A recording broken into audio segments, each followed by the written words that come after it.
अस्सलाम वालेकुम वरहमतुल्लाह। गुज़श्ता कल सेनेट में करारदाद मंजूर हुई कि इलेक्शंस को मुलतवी कर देना चाहिए। उसकी बहुत सारी वजूहात पेश की गई।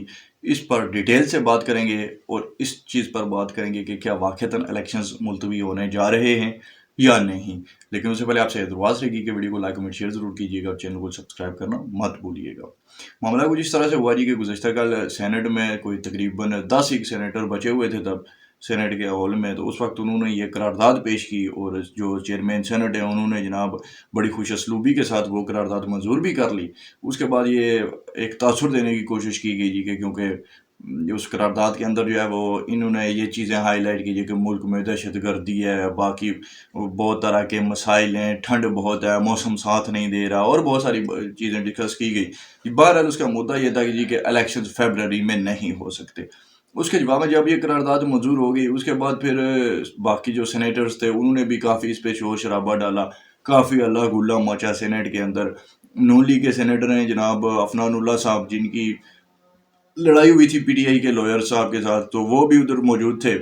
उन्होंने भी काफ़ी ज़्यादा बातें की इसके खिलाफ कि इलेक्शंस तो होने चाहिए, कि उन्हें कौन सा डर है किसी चीज़ का जी कि इलेक्शंस ना हो पाएँ, ये कैसे हो सकता है। क्योंकि ये बात तो है कि मौलाना फजलुर रहमान साहब ज़रूर चाहते हैं कि इलेक्शंस अभी ना हों, क्योंकि वो जहाँ कहीं भी जलसा करने की कोशिश करते हैं या इलेक्शन कैंपेन की कोशिश होती है उनकी तरफ से, तो उनको दहशतगर्दी का काफ़ी ज़्यादा मसला है और उसकी वजह से जो है वो इलेक्शन कैंपेन उस तरह से नहीं कर पा रहे। बाकी पीपल्स पार्टी भी अंदर से यही चाहती है कि फ़िलहाल इलेक्शंस ना हों, उनकी कोई ना कोई टांका फिट हो जाए एस्टेब्लिशमेंट के साथ, उनको कहीं से कोई बेनिफिट मिल जाए, उसके बाद इलेक्शन हो तो अच्छी बात है। और पीटीआई की अगर बात की जाए तो पीटीआई को तो पता है कि इस वक्त अगर इलेक्शन होते हैं तो पीटीआई के हिस्से में कुछ भी नहीं आएगा।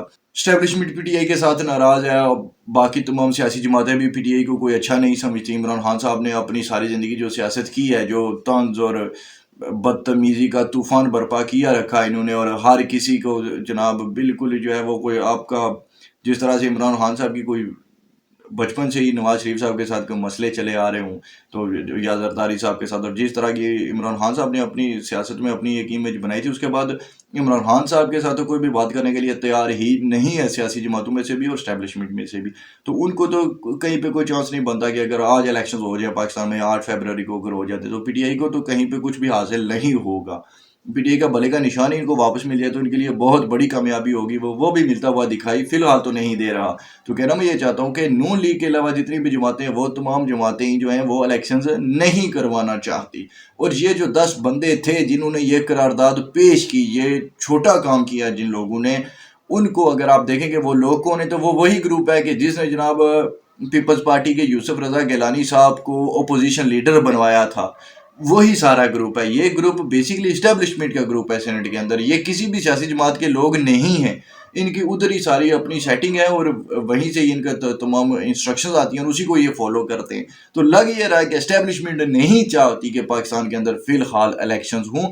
उसकी बहुत सारी वजूहात हो सकती हैं। सबसे बड़ी वजह यह है कि नवाज शरीफ साहब और इस्टेब्लिशमेंट के दरमियान कोई उस तरह से ताल्लुकात अभी तक नहीं बन पाए। कोई 100% होता है कि जिस दिन इस्टेब्लिशमेंट चाहती थी कि नवाज शरीफ आकर, इमरान खान ने जिस तरह इस्टेब्लिशमेंट के हर काम को डिफेंड किया था पब्लिकली और फौज को सपोर्ट करते रहे, वन पेज के हमने इधर 3 साल तक हर टीवी प्रोग्राम में बैठकर यही कहते सुना पीटीआई के लोगों को, जी हमारा वन पेज है, और जो वो इस्टेब्लिशमेंट पे तनकीद करे उसको गद्दार वतन होने का टैग लगा दिया जाता था। तो वही चीज़ चाहती थी अब इस्टेब्लिशमेंट नून लीग से और नवाज शरीफ साहब से भी कि ये भी आकर उसी तरह से डिफेंड करेंगे और जो कोई हमारे खिलाफ बोलता है तो उसको गद्दार वतन डिक्लेयर करेंगे। और इस तरह से इस्टेब्लिशमेंट नवाज शरीफ को चलाना चाहती थी। लेकिन नवाज शरीफ साहब ने वो सब काम नहीं किए। उल्टा नवाज शरीफ साहब ने पहले तो ये मुतालबा कर दिया कि जिन लोगों ने इनको निकाला था गैर कानूनी तरीके से, इनके खिलाफ जितनी भी कार्रवाइयाँ की गई उन तमाम का हिसाब होना चाहिए। लेकिन वहाँ से फिर शहबाज शरीफ साहब दूसरे दिन यहाँ से टिकट कटाकर लंदन चले गए थे। जब नवाज शरीफ साहब ने 4-5 नाम ले लिए तो उसके बाद फिर कम से कम नवाज शरीफ साहब को खामोश करवाया गया कि मियाँ जी खुदा दा ना कुछ ना कुछ हौला हाथ रखो। तो वो बात है नवाज शरीफ साहब ने फिर उस वक्त मान तो लिया, लेकिन नवाज शरीफ साहब उस तरह से इस्टेब्लिशमेंट के मोहरे बनकर सियासी मैदान में नहीं उतरे हैं। नवाज शरीफ साहब ने 9 मई के वाक़यात को कंडेम तो किया, लेकिन उस तरह से नहीं किया जिस तरह से इमरान खान साहब इस्टेब्लिशमेंट को डिफेंड करते थे, उनके हर काम को। वो वाली जो जगह स्पेस जो बनी थी उसको नवाज शरीफ साहब ने आकर पुर नहीं किया। ये भी एक बहुत बड़ा मसला है इस्टेब्लिशमेंट के लिए। सेकेंडली ये है कि जो अभी निगरान हुकूमत चल रही है, अनवारुल्लाह काकड़ साहब तो आप देखेंगे हर जगह पर इस्टेब्लिशमेंट को डिफेंड करते हैं। यहाँ तक कि उनके अपने बलोच के जो मुजाहिरीन यहाँ पर आकर बैठे वो तो उनके खिलाफ भी बातें कर जाते हैं।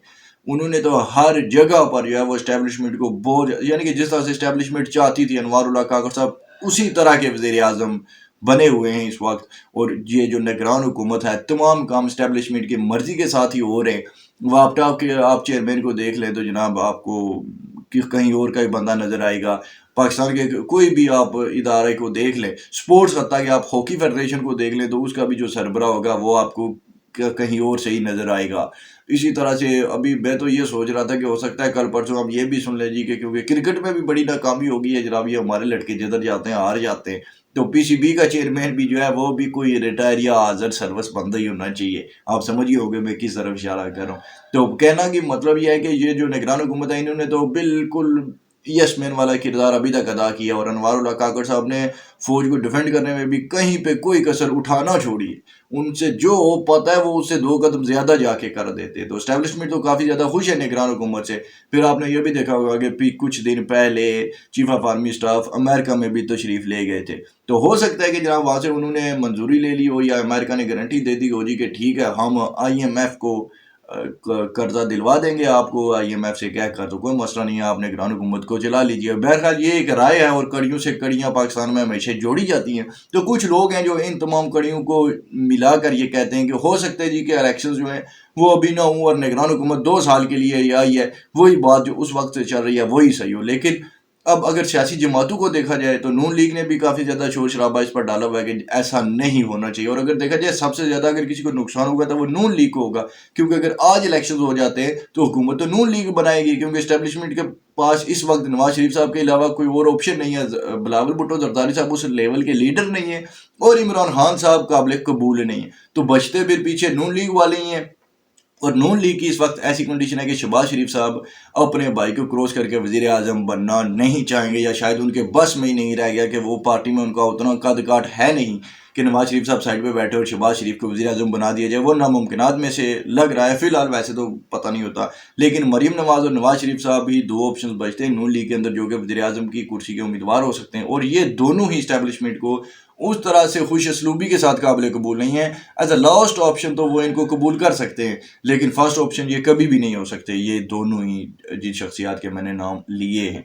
तो इस्टेब्लिशमेंट बेसिकली चाहती यही है कि इलेक्शन वाकई पेंडिंग हो जाए। लेकिन अगर आप पाकिस्तान की पूरी तारीख भी उठाकर देखें तो जितना हमने एक मीडिया पे पोर्ट्रे किया हुआ जी के इस्टेब्लिशमेंट की मर्जी के खिलाफ पता भी नहीं हिलता, वैसे मामला होते नहीं है। बहुत सारे काम होते हैं जो इस्टेब्लिशमेंट की मर्जी के खिलाफ भी हो जाया करते हैं। बांग्लादेश भी तो अलग हो गया था, मुजीबुर रहमान इलेक्शन भी तो जीत गया था। वो तमाम बातें जो है वो इस्टेब्लिशमेंट की मर्जी के खिलाफ ही हुई थी। इससे और भी बहुत सारी बातें हैं। जब जब इस्टेब्लिशमेंट हुकूमतों के तख्ते उलटती रही तो वो इसीलिए उलटती रही क्योंकि वो इस्टेब्लिशमेंट की मर्जी की हुकूमत नहीं होती थी। तो कहना मैं ये चाहता हूँ कि हो सकता है कि इस मरतबा अगर इलेक्शन यहाँ पे हो जाए और नवाज शरीफ साहब वज़ीर आज़म बन जाए, इस्टेब्लिशमेंट उस तरह से उनको सपोर्ट तो नहीं करेगी, लेकिन फिर भी क्योंकि इमरान खान साहब जेल के अंदर है तो पीछे ऑप्शन ही कोई नहीं बचता, नवाज शरीफ साहब ही बचते हैं।